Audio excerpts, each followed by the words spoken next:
En una habitación iluminada apenas por la luz de las velas, un hombre anciano traza líneas sobre el papel con manos temblorosas. Sus ojos, aún brillantes a pesar de los años, observan el mundo con una curiosidad que nunca ha disminuido. Ha diseccionado cadáveres en la oscuridad de la noche. Ha diseñado máquinas que no serían construidas hasta siglos después. Ha capturado en un lienzo la sonrisa más enigmática de la historia. No es un mago, aunque muchos lo creyeron. No es un profeta, aunque vio el futuro. Es simplemente un hombre que se atrevió a preguntar ¿por qué?, cuando otros solo veían lo evidente. Esta es la historia de Leonardo da Vinci, el hombre que nunca dejó de mirar más allá del horizonte visible. Bienvenidos una vez más a Historiador del Pasado, un refugio nocturno donde las grandes figuras de la historia cobran vida a través de la palabra. Aquí no encontrarás sensacionalismo ni prisa, solo narrativa cuidadosa, investigación profunda y el deseo de acompañarte en un viaje sereno a través del tiempo.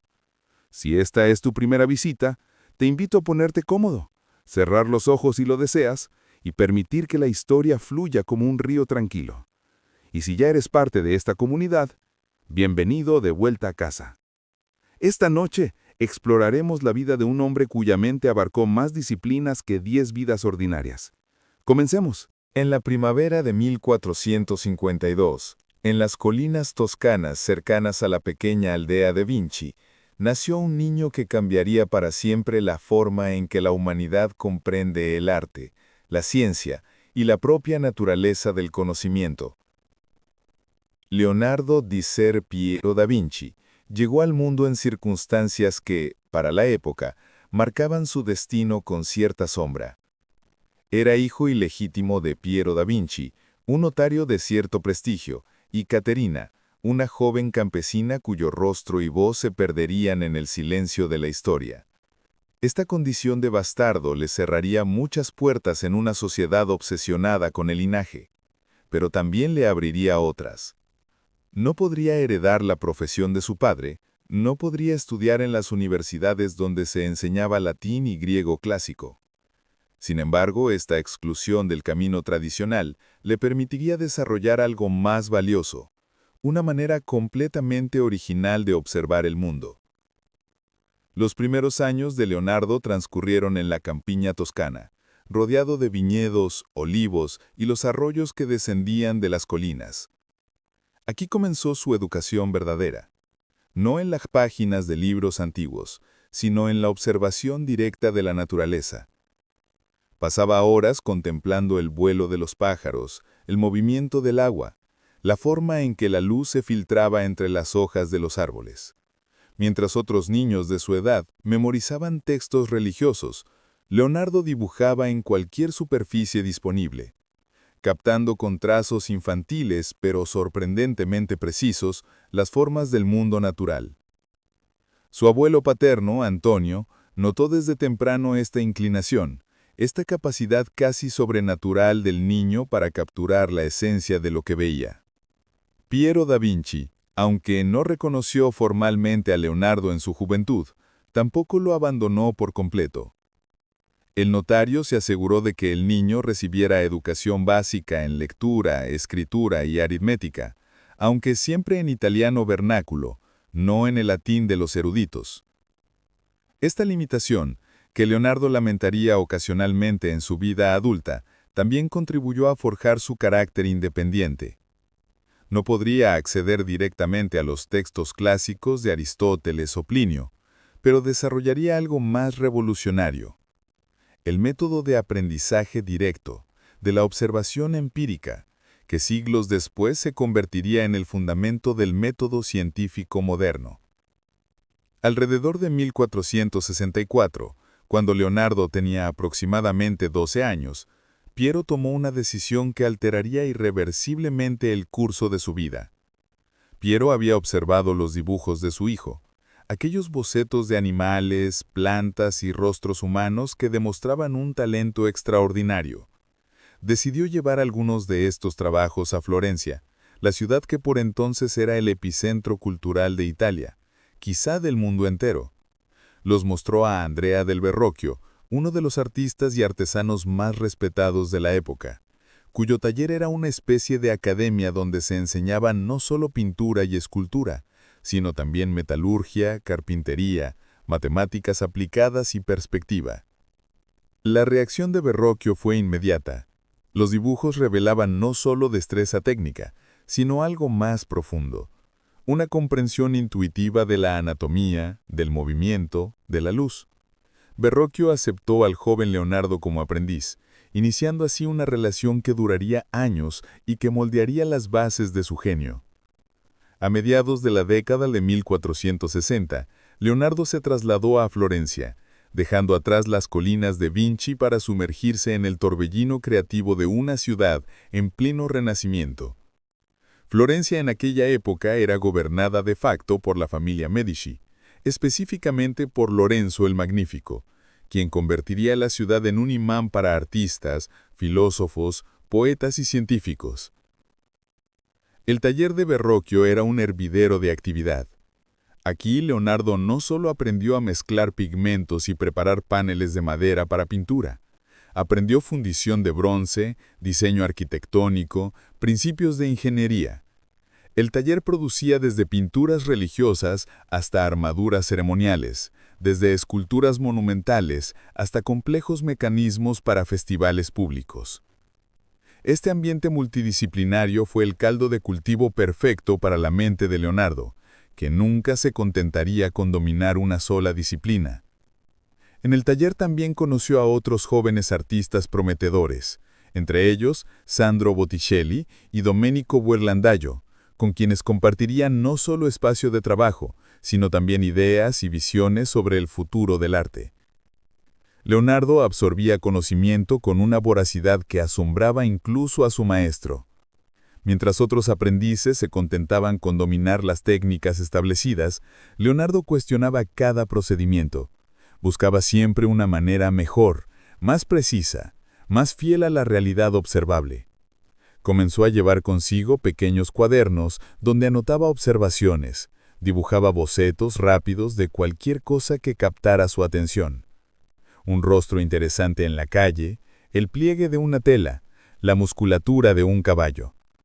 Esta práctica, que mantendría hasta el final de sus días, se convertiría en uno de sus legados más extraordinarios.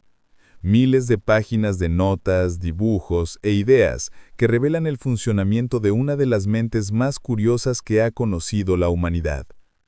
Una de las primeras colaboraciones documentadas entre maestro y aprendiz ocurrió alrededor de 1472, en la pintura titulada El Bautismo de Cristo. Verrocchio, como era costumbre, asignó a sus aprendices partes específicas de la obra. A Leonardo le encargó pintar uno de los ángeles que observan la escena. El resultado fue tan superior en técnica y expresividad al resto de la pintura que, según la tradición, Verrocchio quedó tan impresionado y quizá humillado que juró no volver a tomar nunca más un pincel. Aunque esta historia probablemente esté embellecida, la verdad fundamental permanece. El ángel pintado por Leonardo muestra una cualidad etérea, un uso del espumato y una delicadeza en los rasgos que contrastan notablemente con las figuras más rígidas pintadas por Verrocchio. Para 1472, Leonardo había ingresado oficialmente en el gremio de pintores de Florencia, la Compañía de San Luca, lo que le otorgaba el derecho legal de trabajar como artista independiente. Sin embargo, eligió permanecer en el taller de Verrocchio varios años más, absorbiendo todo el conocimiento que pudiera. Durante estos años, Leonardo comenzó a desarrollar su característico estilo de escritura en espejo, de derecha a izquierda, que utilizaría en sus cuadernos privados durante toda su vida. Las razones de esta peculiaridad han sido debatidas. Algunos sugieren que era una medida de privacidad, otros que simplemente resultaba más natural para un zurdo como Leonardo. Lo que es indernable es que esta escritura refleja su naturaleza singular, su tendencia a hacer las cosas de manera diferente al resto del mundo. Durante la década de 1470, Florencia vivió una era dorada. Lorenzo de Medici reunía en su corte a pensadores neoplatónicos como Marsilio Ficino, que buscaban reconciliar la filosofía clásica con el pensamiento cristiano. Leonardo asistía ocasionalmente a estas reuniones, absorbiendo ideas sobre la armonía universal, la proporción divina, la relación entre macrocosmos y microcosmos. Estas nociones filosóficas permearían profundamente su obra, manifestándose en su obsesión por las proporciones ideales, por encontrar las leyes matemáticas que gobiernan tanto el cuerpo humano como el cosmos entero. Sin embargo, Leonardo no era un académico en el sentido tradicional. Su filosofía no nacía de silogismos aristotélicos, sino de la observación directa, del experimento, de la disección anatómica. Sus primeros encargos independientes comenzaron a llegar. En 1478 recibió el encargo de pintar un retablo para la capilla de San Bernardo en el Palazzo Vecchio, aunque nunca lo completó, estableciendo un patrón que se repetiría a lo largo de su vida. Leonardo era un perfeccionista que a menudo consideraba sus obras incompletas, susceptibles de mejora constante. Esta actitud, si bien produjo algunas de las obras maestras más refinadas de la historia del arte, también significó que muchos de sus proyectos quedaran sin terminar, frustrando a sus patrones, pero también revelando su naturaleza inquieta, su mente que ya contemplaba el siguiente proyecto mientras trabajaba en el actual. En 1481, recibió un encargo importante de los monjes agustinos de San Donato a Escopeto, una adoración de los magos. Leonardo trabajó intensamente en la composición, creando bocetos preparatorios que muestran una complejidad y dinamismo sin precedentes en el tratamiento de este tema religioso tradicional. Desechó las representaciones convencionales, estáticas y ordenadas para crear una escena tumultuosa, llena de movimiento y emoción, con docenas de figuras dispuestas en una composición casi caótica, pero perfectamente equilibrada. Sin embargo, como tantos otros proyectos, lo dejó sin terminar cuando en 1582 decidió partir hacia Milán, dejando atrás Florencia y adentrándose en una nueva etapa de su vida. ¿Qué motivó este cambio? Leonardo había escrito una extraordinaria carta a Ludovico Sforza, el duque de Milán, ofreciendo sus servicios. Pero no se presentó principalmente como pintor, sino como ingeniero militar. La carta, En el otoño de 1516, Leonardo da Vinci, ahora un hombre de 64 años con la barba completamente blanca y la salud comenzando a fallarle, emprendió su último viaje. Francisco I, el joven y ambicioso rey de Francia, lo había invitado a su corte con una generosidad sin precedentes. No se le exigía ningún trabajo específico. Recibiría una pensión generosa, una residencia confortable en el castillo de Clos-Lucé, cerca de Amboise, y la libertad absoluta de dedicarse a lo que deseara. Para un hombre como Leonardo, que había pasado toda su vida luchando con mecenas impacientes, con encargos sin terminar, con la presión constante de producir resultados tangibles, esta oferta era casi paradisíaca. Cruzó los Alpes llevando consigo algunas de sus posesiones más preciadas, sus cuadernos, sus instrumentos y 3 pinturas que nunca había entregado a sus comitentes: la Mona Lisa, Santa Ana y San Juan Bautista. Francia representaba para Leonardo no solo un refugio, sino también un reconocimiento. Francisco I lo trataba no como un simple artista o técnico, sino como un sabio, un filósofo, un tesoro viviente cuya simple presencia ennoblecía la corte. El rey visitaba frecuentemente a Leonardo en Clos-Lucé, escuchando fascinado mientras el anciano maestro exponía sus ideas sobre todo tipo de temas, desde la naturaleza de la luz hasta el origen de los fósiles marinos encontrados en las cimas de las montañas. Leonardo había desarrollado una teoría correcta sobre estos fósiles, comprendiendo que las montañas alguna vez habían estado bajo el mar, una idea que contradecía las explicaciones religiosas predominantes y que anticipaba conceptos geológicos modernos. A pesar de su edad y de una parálisis parcial en la mano derecha que dificultaba su trabajo manual, Leonardo mantuvo hasta el final su curiosidad insaciable. Continuó escribiendo y dibujando en sus cuadernos, ahora principalmente con la mano izquierda. Sus últimas anotaciones revelan una mente todavía activa, todavía cuestionando, todavía intentando comprender. Escribió sobre el movimiento perpetuo, concluyendo correctamente que era imposible, pero explorando las razones físicas fundamentales. Escribió sobre el corazón humano, intuyendo su función como bomba, una idea que no sería confirmada científicamente hasta un siglo después por William Harvey. Los cuadernos de Leonardo, dispersos ahora en colecciones por todo el mundo, constituyen uno de los documentos más extraordinarios de la historia intelectual humana. Contienen aproximadamente 13.000 páginas de notas y dibujos que sobreviven, aunque se estima que originalmente produjo el doble o el triple de esa cantidad. Están escritos en su característica escritura en espejo, en italiano vernáculo mezclado con términos técnicos que él mismo inventaba cuando no existía vocabulario adecuado. No son tratados sistemáticos, sino cuadernos de trabajo donde Leonardo volcaba pensamientos, observaciones, experimentos, diseños, a medida que surgían en su mente inquieta. Saltan de un tema a otro sin transición aparente. De anatomía del ojo a diseños de armas, de estudios sobre turbulencias de agua, a proporciones arquitectónicas. Estos cuadernos revelan la verdadera magnitud del genio de Leonardo.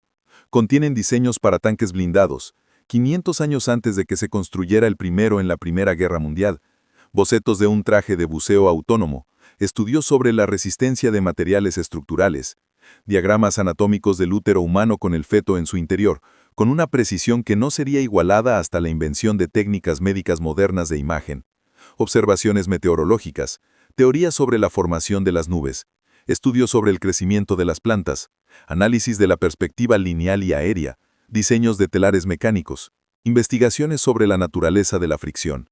La lista es casi infinita. Uno de los dibujos más famosos de Leonardo, aunque no es estrictamente una obra de arte, es El hombre de Vitruvio, realizado alrededor de 1490.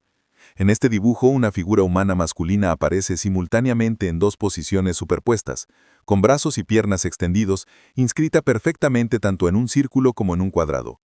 El dibujo ilustra las proporciones ideales del cuerpo humano tal como fueron descritas por el arquitecto romano Vitruvio, en su tratado de arquitectura. Pero Leonardo no simplemente ilustró a Vitruvio, verificó empíricamente las proporciones mediante mediciones de cuerpos reales, corrigiendo y refinando los números del arquitecto romano donde encontró discrepancias. El hombre de Vitruvio representa mucho más que un ejercicio de proporciones. Es una declaración filosófica sobre el lugar del ser humano en el cosmos. El círculo, en la filosofía neoplatónica que impregnaba el Renacimiento, representaba lo divino, lo eterno, lo perfecto. El cuadrado representaba lo terrenal, lo material, lo mutable. El hecho de que el cuerpo humano pudiera inscribirse perfectamente en ambas figuras geométricas sugería que el ser humano participaba simultáneamente de la esencia divina y de la realidad material, que era el vínculo entre lo celestial y lo terrenal.